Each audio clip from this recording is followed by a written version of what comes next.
Hello everyone. आज कितना खुश है हम, ये आपको हम बता भी नहीं सकते हैं। और इसके पीछे का जो कारण है वो आपको दिख ही रहा होगा। अगर आपको समझ में आ रहा है तो कमेंट जरूर करें। जी हाँ, मैंने सिविल प्रोसीजर कोड का लेक्चर सीरीज शुरू किया था, तो उसी को आगे बढ़ाते हुए आज के इस लेक्चर सीरीज के पार्ट 2 में हम लोग डिस्कस करेंगे इंटरप्रिटेशन क्लाउज पे। इंटरप्रिटेशन क्लाउज पे हम लोग डील करेंगे। हम लोगों ने हिस्टोरिकल बैकग्राउंड और जितना भी सिविल प्रोसीजर कोड का एस्पेक्ट था, क्योंकि हम क्यों पढ़ना चाहिए सिविल प्रोसीजर कोड, और जितना भी रेलेवेंट पॉइंट था सिविल प्रोसीजर कोड से, मैंने लेक्चर सीरीज फर्स्ट में डील कर दिया था। आज हम लोग बात करेंगे इंटरप्रिटेशन क्लाउज पे कि जो शब्द सिविल प्रोसीजर कोड में यूज हुए हैं उसका क्या मीनिंग होता है, ये समझना बहुत जरूरी है। और सबसे इंपॉर्टेंट जो हमको समझना है वो समझना है हमको डिग्री को। डिग्री को अच्छे से समझना है। डिग्री को डिफाइन किया गया है सेक्शन 2 सबसेक्शन 2 में। सेक्शन 2 के सबसेक्शन 2 में डिग्री को डिफाइन कर दिया गया है। डिग्री का डेफिनेशन तो देखेंगे ही देखेंगे, इसके साथ साथ डिग्री से जुड़ा हुआ हर एक रेलेवेंट पॉइंट आपको हम समझाएंगे। अगर आप चैनल पे नए होंगे तो चैनल को जरूर सब्सक्राइब करना, आपके लिए बहुत बेनिफिशियल होगा अगर आप एक लॉ स्टूडेंट हो तो। और अगर आप चैनल को सब्सक्राइब करते हो तो रेड कलर का बटन को क्लिक करने के साथ ही आप बेल आइकन को भी हिट कर देना, क्योंकि जब भी आपके channel law is live video upload हो तो उसका नोटिफिकेशन सबसे पहले आप तक पहुंच पाए। किसी भी पर्सनल क्वारी के लिए आप हमें टेलीग्राम पे, आप हमें इंस्टाग्राम पे फॉलो कर सकते हो। टेलीग्राम जुडिशियल ग्रुप से तो आप मस्ट है, आप जुड़ जाओ अगर आप लॉ स्टूडेंट हो तो। टेलीग्राम का लिंक और इंस्टाग्राम का लिंक, कोई पर्सनल क्वेरी है डायरेक्ट हमसे बात करना है तो इंस्टाग्राम पे आप मुझे फॉलो जरूर कर लो। तो टेलीग्राम और इंस्टाग्राम का लिंक आपको दिख जाएगा डिस्क्रिप्शन बॉक्स में। तो बिना डिले के स्टार्ट करते हैं आज के इंपॉर्टेंट सीरीज को। तो दोस्तों हम लोग डिग्री से शुरू करेंगे। तो डिग्री के डेफिनेशन को समझाते हुए आपको यह भी समझ आ जाएगा कि डिग्री का एसेंशियल्स क्या है, एसेंशियल्स रिक्वायरमेंट, एसेंशियल कंडीशंस क्या है डिग्री के, ये भी समझ में आ जाएगा आप लोगों को। बड़े ध्यान से लेक्चर को पूरा देखिएगा और आपके लिए कुछ इंपॉर्टेंट भी है, इसलिए लेक्चर को पूरा देखिएगा, आपको बताएंगे, बहुत जरूरी है ये आपके लिए। तो सबसे पहला पॉइंट कह रहा है कि डिग्री कैसा होना चाहिए, तो कहता है फॉर्मल एक्सप्रेशन होना चाहिए। फॉर्मल एक्सप्रेशन होना चाहिए तो किस चीज का फॉर्मल एक्सप्रेशन होना चाहिए, तो एडजुडिकेशन का होना चाहिए। और एडजुडिकेशन किसका होगा, तो कोर्ट का होना चाहिए। तो फॉर्मल एक्सप्रेशन का मतलब क्या होता है? फॉर्मल एक्सप्रेशन का मतलब कहते हैं कि जब हम किसी बातों को एक रूप दे देते हैं, एक आकार देते हैं, उस एक्सप्रेशन को कहते हैं फॉर्मल इन नेचर।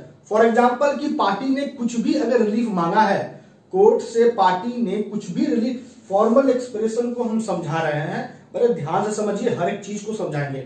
तो फॉर्मल एक्सप्रेशन का मतलब आपको बता दिए कि स्टेटमेंट फॉर्मल इन नेचर।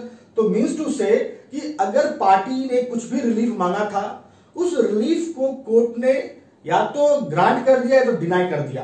तो वो जो रिलीफ ग्रांट हुआ है, डिनाई हुआ है कोर्ट के द्वारा, वो एक डिक्लेरेशन के फॉर्म में होना अनिवार्य है, तभी हम कहेंगे कि वो फॉर्मल इन नेचर है, फॉर्मल एक्सप्रेशन है। और एक्सप्रेशन किस चीज का होना चाहिए, तो कोर्ट तय करती है। एडजुडिकेशन का मतलब होता है मैटर को डिसाइड करना। तो मैटर को डिसाइड करते हुए, और डिसाइड जो मैटर होगा जिसको हम एडजुडिकेशन बोल रहे हैं, वो उसका नेचर फॉर्मल एक्सप्रेशन होना चाहिए और वो एडजुडिकेशन कोर्ट का होना चाहिए। उसके बाद ये जो फॉर्मल एडजुडिकेशन कोर्ट का होना चाहिए, होना किस चीज में चाहिए, किसी भी प्रोसीडिंग में, क्या नहीं, सूट में, इन सूट। दैट मीन्स कि डिग्री जब भी पास होगा, आप एक बात याद रखना, एक अंतर भी आपको समझ आ जाएगा कि डिग्री जब भी पास होगा तो सूट में पास होता है। लेकिन अगर वही हम लोग बात करेंगे ऑर्डर का, तो ऑर्डर सूट के साथ साथ अदर प्रोसीडिंग्स में भी पास होता है। तो फॉर्मल एक्सप्रेशन एडजुडिकेशन का, कोर्ट का एडजुडिकेशन का, वो एडजुडिकेशन होना चाहिए, सूट में होना चाहिए। तो सूट क्या होता है, सूट हम किसे कहेंगे, इसको सीपीसी में नहीं डिफाइन किया गया है। लेकिन Hansraj versus Dehradun electric tramways company limited case में सूट को डिफाइन किया गया था। सूट एक प्रकार का प्रक्रिया है जिसके माध्यम से पार्टी कोर्ट तक पहुंचता है अपने राइट को इन्फोर्स करने के लिए। इस तरीके से ही डिफाइन किया गया था सूट को। सूट को किस केस में डिफाइन किया गया था, ये आप नोट कर लेना, Hansraj versus Dehradun electric tramways company limited का केस था। तो पहला पॉइंट क्लियर हो गया। उसके बाद दूसरा कंडीशन देखिए डिग्री का। दूसरा कंडीशन है कि इस एडजुडिकेशन से होना क्या चाहिए, तो कहता है conclusively determines the rights of the party. Party का जो भी अधिकार है, इन सूट में जो लोग हैं, जो पार्टी है, उनका क्या अधिकार है, क्या राइट्स है, उसको निर्धारित कर देना अनिवार्य होना है। वो भी निर्धारित होगा तो कंक्लूसिवली, एक बार जो तय हो गया जो राइट है पार्टी का, उसके बाद उस सवाल पे कोई भी आगे फर्दर प्रोसीडिंग नहीं होगा, ये याद रखिएगा। अगर अपील में जाते हैं तो आप जान लो अपील क्या है, कंटिन्यूअस ऑफ द ट्रायल है, वो खुद में एक सेपरेट सूट नहीं होता। अपील क्या है, कंटिन्यूअस ऑफ द ट्रायल। जब आप क्रिमिनल प्रोसीजर कोड पर होगे तो क्रिमिनल प्रोसीजर कोड या कॉन्स्टिट्यूशन के ही केस में आप पढ़ोगे कॉन्स्टिट्यूशन को, तो वह साफ तौर पर सुप्रीम कोर्ट कह रहा है कि अपील क्या है, कंटिन्यूअस ऑफ द प्रोसिक्यूशन है, कंटिन्यूअस ऑफ द ट्रायल है। तो यहां पे जो हम अपील करेंगे, डिग्री पास हुआ है सूट में, उस डिग्री से तो वो खुद में एक सेपरेट सूट नहीं है अपील, वो क्या है, कंटिन्यूअस ऑफ द सूट है। किस केस में कहा गया था, तो वो था Kulwanti versus state of Madhya Pradesh का केस था, ये भी आप नोट कर लेना। दूसरा पॉइंट, उसके बाद तीसरा रिक्वायरमेंट क्या है, कितना अच्छे समझ में आ रहा है, एकदम तोड़ तोड़ के बातों को समझा रहे हैं, एक एक चीज समझा देंगे आपको हम। तो कहता है उसके बाद चलो डिटरमाइन तो कर देगी कोर्ट पार्टी के अधिकार को, लेकिन वो अधिकार का संबंध किस चीज से होना चाहिए, तो कहता है विथ रिगार्ड टू ऑल या any of the matter in controversy. मतलब जिस बात को लेके सूट दर्ज हुआ, इंस्टीट्यूट हुआ कोर्ट में, उस विवाद का क्या मैटर है, वो विवाद किस बात को लेके है, जमीन को लेके है, दैट मीन्स की प्रॉपर्टी लैंड को लेके है, ओनरशिप को लेके, टाइटल को लेके, किस चीज को लेके विवाद है, कंट्रोवर्सी किस पॉइंट पे है, उस पॉइंट पे डिटरमाइन करना है राइट्स पार्टी का कोर्ट के द्वारा। और यहां पे देखो क्या कह रहा है कि जितना भी मैटर को लेके विवाद है, उन सभी विवादों को डिटरमाइन करेगी या कुछ को डिटरमाइन करेगी, कुछ को छोड़ देगी। तो यहां एक बात आप समझ लो, अगर कोर्ट ने डिक्री पास किया है और डिक्री पास करने के साथ पार्टी के सभी विवादों को सॉल्व कर दिया, तो वो हो जाता है फाइनल डिक्री। लेकिन कुछ मैटर में अपना डिक्री कोर्ट ने पास किया, कुछ मैटर को पेंडिंग रख दिया, तो वो होता है प्रिलिमिनरी डिक्री। कोर्ट ने सभी मैटर को नहीं सुना है, कुछ को सुन के अपना डिक्री पास किया है। तो यहां पे जिस मैटर को लेके कंट्रोवर्सी, उसी के संबंध में निर्धारित होगा राइट, और कोर्ट चाहे तो सभी कंट्रोवर्सी को डिसाइड कर सकती है, कुछ को डिसाइड कर सकती है। और देखो यहां पे क्या कह रहा है कि डिग्री के अंतर्गत हम इसको भी इंक्लूड करेंगे। मतलब कि अगर कोर्ट ऑर्डर करती है और प्लेंट को रिजेक्ट कर देती है, कोर्ट ने ऑर्डर किया और आपके प्लेंट को रिजेक्ट कर दिया, दैट मींस कि प्लेंटिफ ने जो प्लेंट फाइल किया था उस प्लेंट को कोर्ट ने रिजेक्ट कर दिया। तो यहां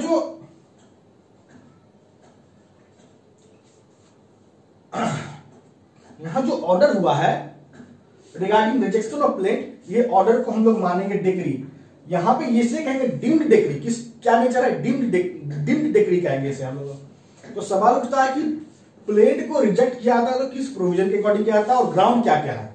तो इसके लिए आपको देखना पड़ेगा ऑर्डर 7 और रूल 11। ऑर्डर 7 रूल 11 में आपको बताया ग्राउंड की किस किस ग्राउंड पे कोर्ट आपके प्लेंट को रिजेक्ट कर सकती है। दैट मीन्स कि अगर प्लेंट जो है फाइल्ड नहीं हुआ डुप्लीकेट में तब, या प्लेंट जो प्रेजेंट हुआ है जिस पेपर में वो इनसफिशिएंटली स्टाम्प्ड है और कोर्ट प्लेंटिव को कह रही है कि विद इन द टाइम आपको सफिशिएंट स्टाम्प पेपर दे देना है, तो प्लेंटिव नहीं दे रहा है तो रिजेक्ट हो जाएगा प्लेंट उसका। अगर उसने जो रिलीफ मांगा है वो अंडर वैल्यू है और कोर्ट उसको विद इन द टाइम बोल रही है कि आप वैल्यूएशन करेक्ट करो प्लेंट का, नहीं करता है प्लेंटिव, प्लेंट रिजेक्ट हो जाएगा।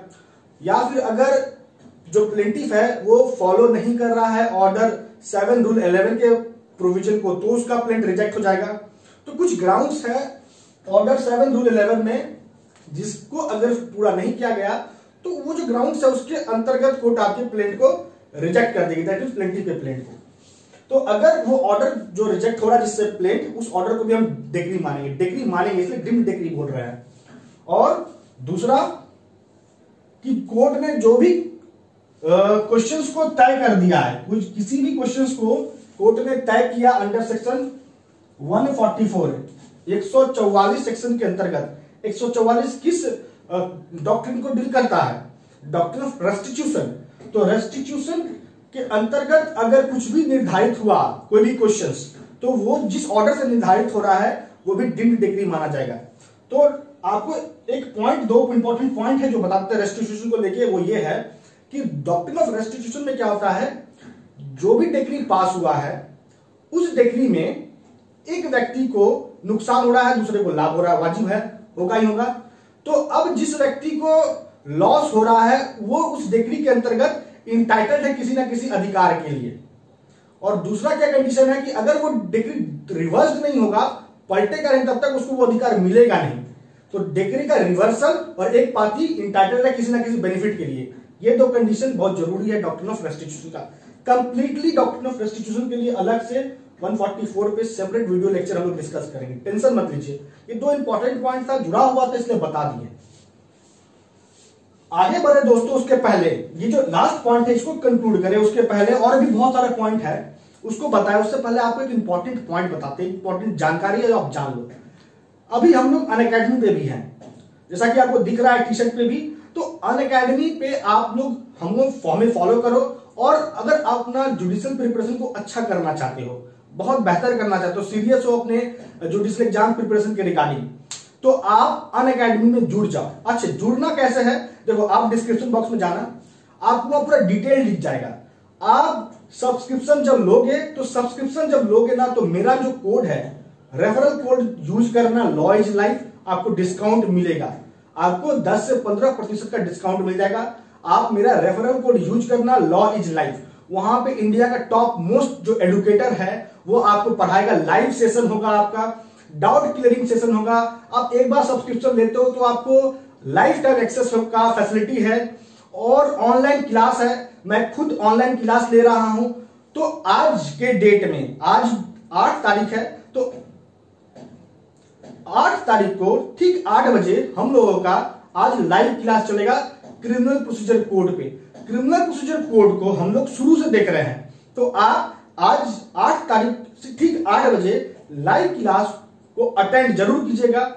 एक बात और, कि जो लाइव क्लास है ये फ्री है, इसमें कोई पैसा नहीं लग रहा है। आप मेरा रेफरल कोड यूज जरूर कर लीजिएगा, आपको डिस्क्रिप्शन में पूरा डिटेल दिख जाएगा, लेकिन रेफरल कोड यूज कीजिएगा, लॉ इज लाइफ। और आज का free live session code of criminal procedure पे जरूर देखिएगा, मिस मत कीजिएगा, क्योंकि वहां पे हम क्या कर रहे हैं ना, पूरा एक एक पॉइंट को तोड़ तोड़ के, जैसे कि वीडियो में समझाते हैं, तो हर बात तो समझा नहीं सकते ना वीडियो में, क्योंकि वीडियो छोटा बनता है। तो वहां तो तोड़ तोड़ के समझाते ताकि स्टूडेंट एक स्टूडेंट का एक डाउट क्लियर हो जाए। बहुत मजा आएगा, आप जरूर एकदम ज्वाइन कर लेना, सब्सक्रिप्शन जरूर ले लेना अनअकैडमी का। तो चलिए पॉइंट पे आते हैं। अंतिम पॉइंट कंडीशन डिक्री के होने के लिए वो ये है कि यहां साफ कह दिया कि भैया डिक्री वो एडजुडिकेशन को हम नहीं कहेंगे जिस एडजुडिकेशन से अपील हो रहा है, ठीक उसी प्रकार जिस प्रकार ऑर्डर से अपील होता है। तो यहां दो बार, उस एडजुडिकेशन को हम डिक्री नहीं कहेंगे जिस एडजुडिकेशन से अपील हो रहा है, उसी प्रकार जिस प्रकार ऑर्डर से अपील होता है। तो सवाल उठता है कि क्या हर ऑर्डर से अपील होता है? अगर हर ऑर्डर से अपील नहीं होता है तो किस ऑर्डर से अपील होता है?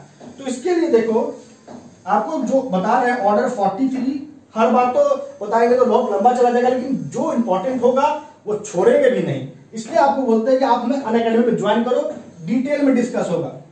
ऑर्डर 43 रूल 1, इसमें 18 ऑर्डर का लिस्ट है जिससे अपील होगा। आप देखोगे सेक्शन 104, 105 यहां पे बताया है कि किस ऑर्डर से अपील होता है। तो कुछ ऑर्डर आप लोग लिख लो, जैसे ऑर्डर 7 रूल 10 के अकॉर्डिंग अगर कोई ऑर्डर पास होता है तो वो उस ऑर्डर से अपील होगा। ऑर्डर 9 रूल 9 के अकॉर्डिंग अगर कोई भी ऑर्डर पास होगा तो उससे अपील होगा। ऑर्डर 11 रूल 21 के अकॉर्डिंग अगर कोई भी ऑर्डर पास होगा तो अपील होगा उस ऑर्डर से। ऑर्डर 22 रूल 9 के अकॉर्डिंग कुछ भी ऑर्डर पास होगा तो उससे अपील होगा। तो ये इंपॉर्टेंट है, आप जान लो। लेकिन जिस ऑर्डर से यहां कह रहा है जिस एडजुडिकेशन से अपील हो रहा है, ठीक उस प्रकार जिस प्रकार ऑर्डर से अपील होता है, तो उस एडजुडिकेशन को हम डिक्री नहीं बोलेंगे। और अंतिम क्या कह रहा है कि कोई भी ऑर्डर हुआ है पास जिस ऑर्डर से कोर्ट डिसमिस कर रही है प्लेंटिफ के प्लेंट को, प्लेंटिफ के प्लेंट को जिस ऑर्डर से कोर्ट डिसमिस कर रही है, हम उस ऑर्डर को भी डिक्री नहीं कहेंगे। तो सवाल उठता है ना कि किस ऑर्डर के अकॉर्डिंग प्लेंटिफ का प्लेंट उसके गलती के कारण, उसके डिफॉल्ट के कारण डिसमिस हो जाता है। तो ये है ऑर्डर 9 रूल 9।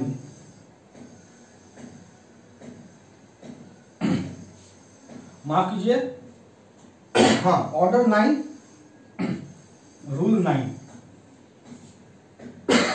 ये हो गया आपका पूरा, ये हो गया पूरा डेफिनेशन कह लो, एसेंशियल्स कह लो डिग्री का। अच्छा, जब भी बात सूट का आएगा तो सिविल होना चाहिए, suit must be civil nature. तो सिविल शब्द को किस केस में डिफाइन किया गया था? तो वो था जीवन क्रिस्टन वर्सेस टीएस अथॉरिटी का। अब देखिए, अब सवाल उठता है कि डिग्री कितने प्रकार का होता है। काइंड्स ऑफ डिग्री बात करते हैं, डिग्री कितना प्रकार का होता है।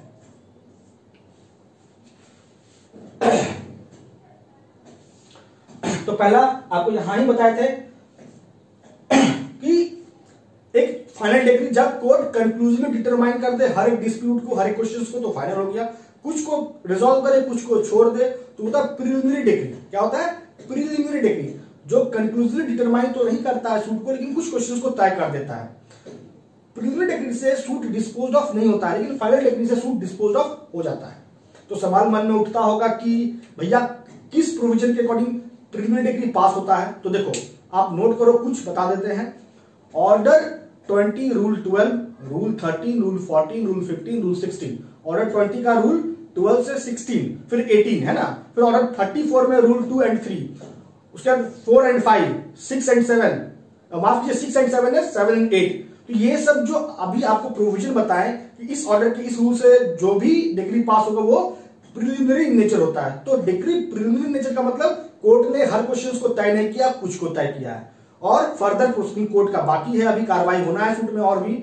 और प्रिलिमिनरी डिग्री से कोर्ट सूट जो है कंप्लीटली डिस्पोज ऑफ नहीं होता है।